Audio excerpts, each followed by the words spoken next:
Le débat concernant l'existence de créatures inconnues se poursuit sans relâche. Ce que vous allez voir est inspiré par la possible existence de telles créatures.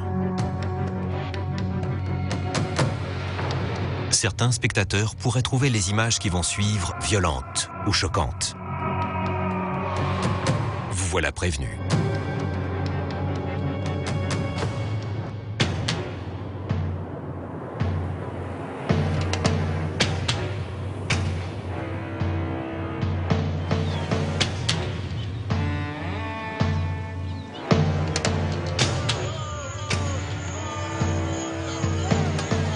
Tout a commencé dans la région du Gévaudan avec la mort d'un enfant. Son cœur aurait été arraché.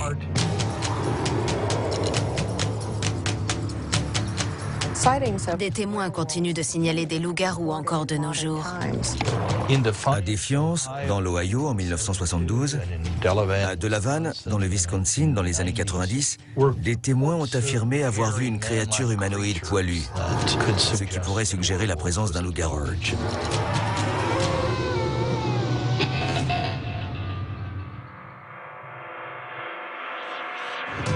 La science refuse de reconnaître l'existence de certaines créatures. Les nouvelles technologies brouillent la frontière entre réel et imaginaire. Ce que voient nos yeux, Éloignez-vous d'elle! ce que filment nos caméras, existe-t-il?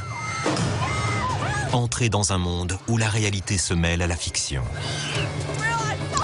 où la science rencontre le mythe, où les cauchemars prennent vie.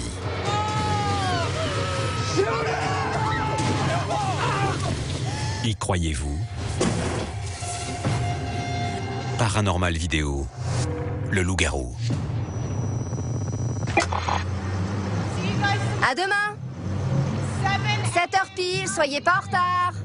Reed, j'insiste, sois à l'heure! J'entends plus rien! Bye! Bisous!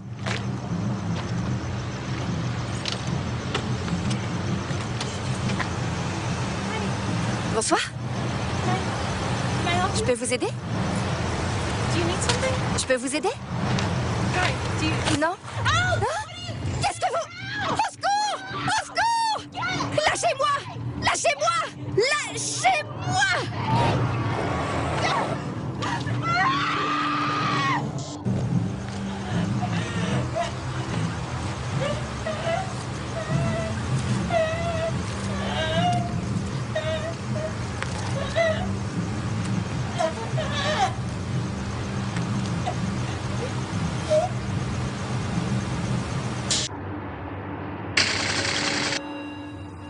Une série de meurtres sauvages commis au cours des 8 derniers mois semble être le fait d'un serial killer que la presse a surnommé la bête tueuse.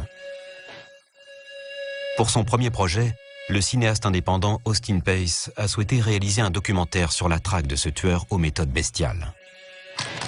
Après des semaines de négociations, il obtient finalement l'accès au dossier officiel et le droit de participer à l'enquête avec les détectives chargés de l'affaire, les sergents Clifford Warren et Javier Mendoza.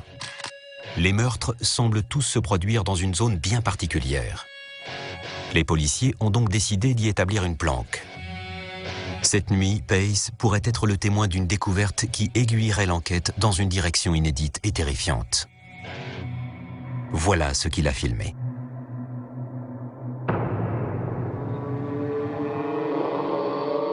Bien.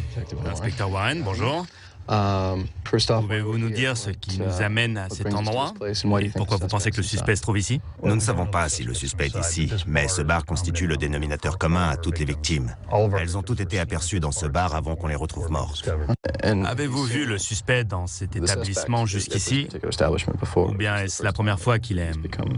C'est la première fois que nous avons connaissance de cet individu. Lorsque vous travaillez sur ce genre d'affaires, est-ce que la peur devient un facteur ou bien vous concentrez-vous sur votre travail? Traquer un criminel ne me fait pas peur. D'accord.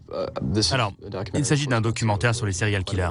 J'ai fait quelques recherches et j'ai appris que chaque cas était unique, que chacun d'entre eux avait sa patte, pour ainsi dire. Quelle est-elle dans ce cas? Il y a beaucoup de choses qui rendent cette affaire unique. Des marques de griffes, de crocs, des traumatismes post-mortem comme j'en avais jamais vu de ma carrière. Nous avons aussi de l'ADN humain et animal, et le tueur laisse de la fourrure. Les loups utilisent des tactiques furtives pour faire en sorte de s'approcher de leur proie le plus silencieusement possible et qu'elle ne se doute pas qu'elle est sur le point d'être attaquée. Après quoi, il y a de fortes chances que l'animal se mette à fuir, et c'est ce que veut le loup. Il veut que l'autre animal se mette à courir pour pouvoir le pourchasser. Par le passé, le simple fait que des loups attaquent des animaux de ferme, ou peut-être des enfants ou des adultes dans une ferme, pouvait provoquer l'idée qu'un loup-garou rôdait dans les parages. Dans sa forme transformée, un loup-garou pourrait apparaître comme une bête assoiffée de sang. Un loup hideux, certainement d'une taille extravagante, avec des poils longs, des griffes très acérées, des crocs très pointus et une vitesse de pointe, une force et une capacité à tuer hors du commun. Une minute. Je suis plutôt timide en fait. C'est pas trop mon style. Oh, tu m'as pas l'air si timide que ça. C'est vrai? Un dernier verre et puis on y va. Ok. Tu bois quoi? Rien de spécial, du whisky. J'ai la sensation que la nuit va être longue. Ah ouais. Ok. Je suis prête. T'es prête? Ouais, Moi aussi. ça va aller. Qui sait ce qui nous attend, hein? Attendez, voilà Mendoza.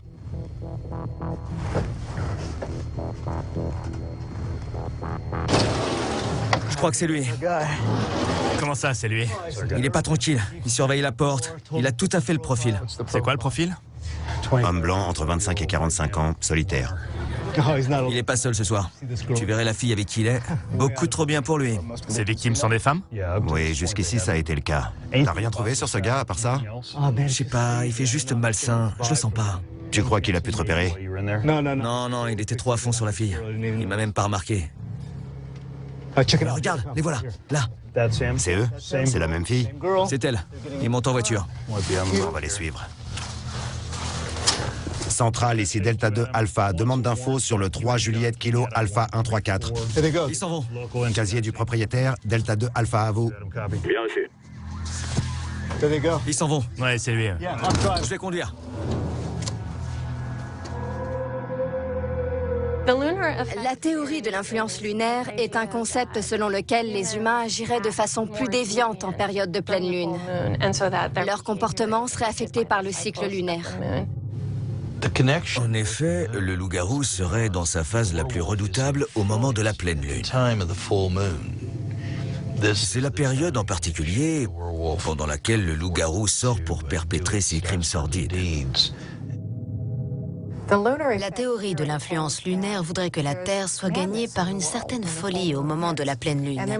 Certains éléments vont dans ce sens. La Lune exerce une attraction magnétique sur la Terre, ce qui peut modifier les champs électromagnétiques. En termes plus modernes, elle pourrait affecter la conscience, le schéma des encéphalogrammes. Dans le cas de personnes qui sont prédisposées au comportement instable ou dérangé, la pleine lune peut peut-être les accentuer. Bon. Au moins, on a situé son domicile. Ouais, c'est bien. Mais qu'est-ce qu'elle trafique? Il a dû verser un truc dans son verre. C'est pas bon, ça. Et voilà. Delta 2 Alpha, les infos sur votre plaque. Il a un casier avec des cas d'agression de type 242, 2735 et 245. Bien reçu, Centrale. Génial. Génial? Pourquoi? Notre ami a un casier pour agression, attaque à main armée et violence conjugale. C'est lui alors? On y va? Non, ça veut dire qu'il a déconné par le passé, mais pas forcément en ce moment. Il se passe rien. On la voit, elle va bien.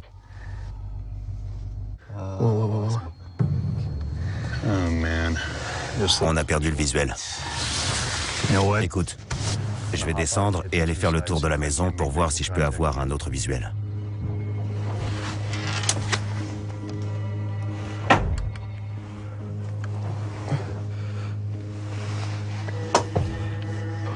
Et après? Il va juste s'approcher pour vérifier que tout va bien. Après ça, on attend. S'il se passe un truc, il nous préviendra. Je me demande quand il va agir. Tout de suite.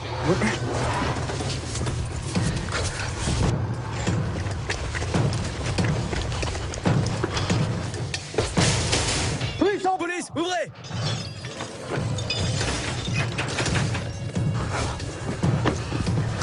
Retournez tout de suite dans le fourgon.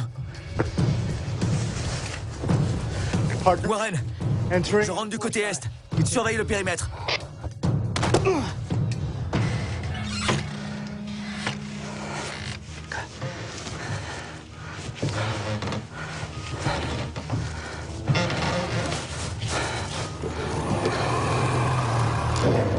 C'est quoi ça? Un loup-garou semble avoir des caractéristiques supérieures. L'intelligence de l'humain couplée à celle du loup, ce qui en fait une créature particulièrement terrifiante et redoutable. Parmi ses traits les plus terrifiants, il y a le fait qu'il est prêt à dévorer un humain tout entier. Le loup-garou est connu pour sa force hors du commun, beaucoup plus importante que celle d'un loup ordinaire. Il a des mâchoires extrêmement puissantes, lui permettant de déchirer très facilement la chair des animaux, des hommes, tout ce qu'il a envie de dévorer.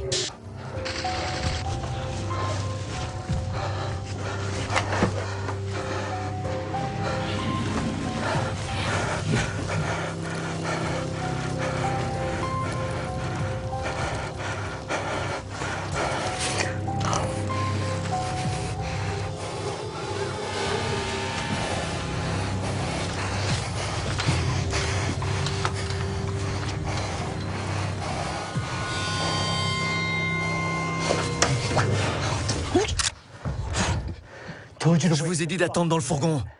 Pardon.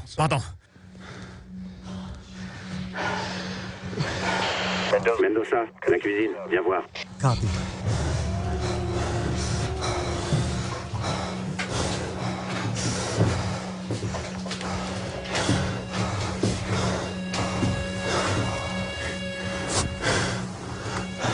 On dirait qu'il a essayé de sortir. Pourquoi il n'a pas juste ouvert? Il doit encore être dedans. C'est quoi? De la fourrure. C'est comme sur les autres lieux du crime, non? Oui, exactement comme sur les autres. Oh, regarde, il y a du sang là. Et des pattes. T'as vu un chien, toi? Non. Le loup-garou a la capacité de changer de forme, de se métamorphoser, de se transformer à volonté. La métamorphose d'humain à loup-garou a été décrite dans certains témoignages. Des poils de loup se mettent à pousser sur tout le corps, l'individu se met à quatre pattes, les mains se transforment en appendices ressemblant à des pattes terminées par des griffes acérées. En général, lorsqu'on parle de métamorphose dans le règne animal, on parle plutôt de la capacité du caméléon ou de la pieuvre à changer de couleur pour s'adapter aux couleurs de leur environnement. Pour ce qui est de la possibilité d'un humain à se transformer en loup-garou ou en loup, si on regarde ce qui se passe chez les mammifères, il n'existe aucune métamorphose aussi extrême. Ceci dit, il existe des changements importants qui surviennent dans le développement. Par exemple, la crinière du lion est un changement très important entre le stade du lionceau mâle et le lion mâle adulte. C'est aussi le cas chez le mandrill. Le mâle dominant voit son visage se colorer en rouge vif et bleu et un gros muscle se développer autour de son cou, ce qui le rend très intimidant. Il faut fouiller toute la maison. Je vais voir au sous-sol.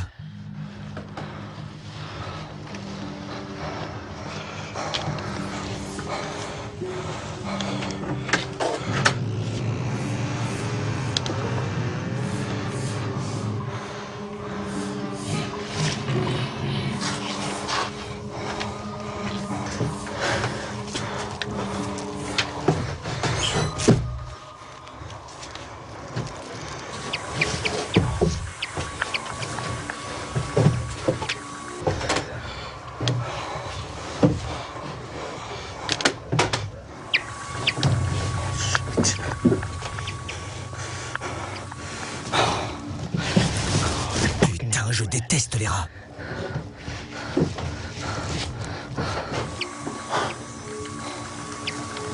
C'est quoi ça? Éclairez-moi.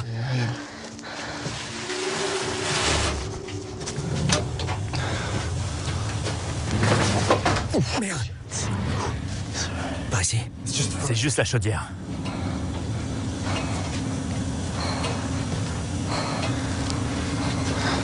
Merde. Tout va bien, tout va bien.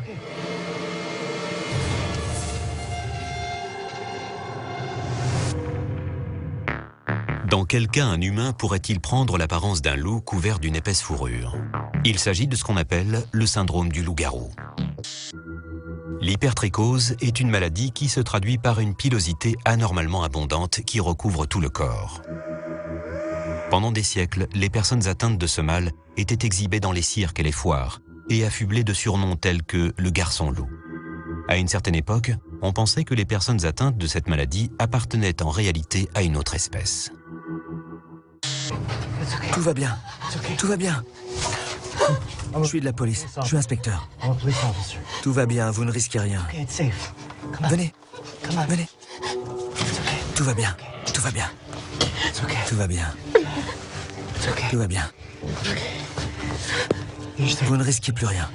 Vous me dites ce qui s'est passé?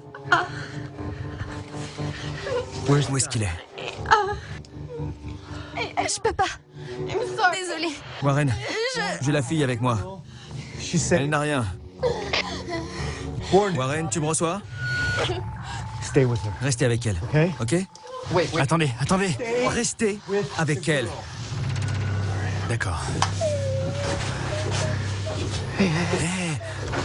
Regardez-moi. Tout va bien. Vous vous appelez comment? Moi, c'est Austin. Et vous? Sophie. Enchanté, Sophie. Oui. Vous en faites pas, ce sont des cracks, ces deux-là. Ils s'en occupent. Ils vont l'attraper, ils le tiennent déjà, d'accord? Ok. Il existe une facette plus sombre de la nature humaine qui à la fois nous attire et nous repousse. Le loup-garou fournit un moyen d'explorer cette facette. Dans le fond, la légende du loup-garou est surtout une métaphore très évocatrice de la bête en chacun de nous. N'importe qui, homme comme femme, peut devenir loup-garou s'il est victime d'une malédiction et qu'il ou elle se trouve au mauvais endroit au mauvais moment. Cette légende du loup-garou continue à fasciner les foules. Nous sommes tout d'abord fascinés par l'idée de pouvoir se transformer à volonté en animal. Avoir la puissance d'un animal, avoir ses sens surdéveloppés, expérimenter de nouvelles sensations, ce sont des choses qui attirent beaucoup de gens, mais de loin. On est content de ne pas être la victime ni le coupable.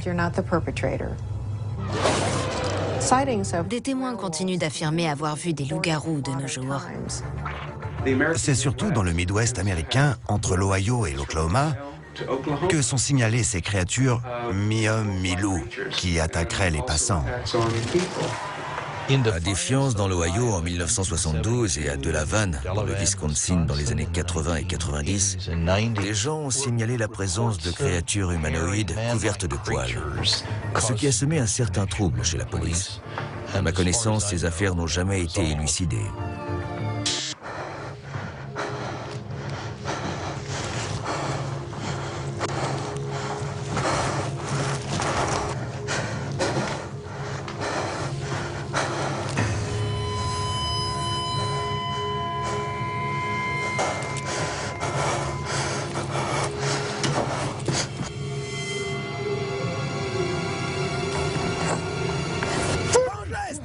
C'est moi.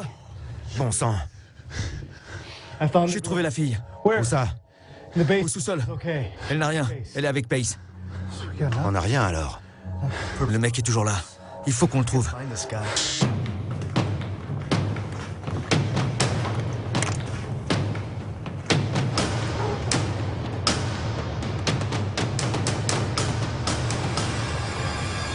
C'est ça. Par ici.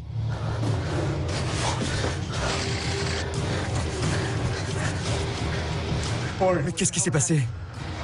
C'est le suspect. Même mode opératoire. Le suspect que les inspecteurs traquaient est retrouvé mort dans la maison, apparemment victime de la bête tueuse. Le tueur est toujours dans la maison. Les loups sont remarquables en ce qu'ils se réunissent en meute et qu'ils ont une organisation très méthodique de la chasse. Les loups doivent tout d'abord localiser la proie. Ils peuvent ensuite mettre en place des tactiques au cours desquelles certains loups la rabattent d'un côté, tandis que les autres attendent qu'elle vienne à eux. Au fur et à mesure que les loups arrivent, ils peuvent chacun attaquer une patte différente pour mettre la proie à terre.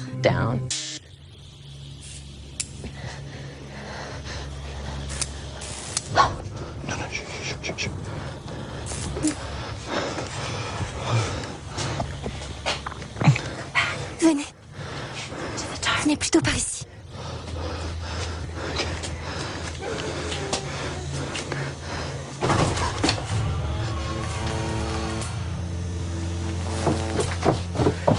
Éloignez-vous d'elle! Pourquoi? Éloignez-vous d'elle, vite! Reculez!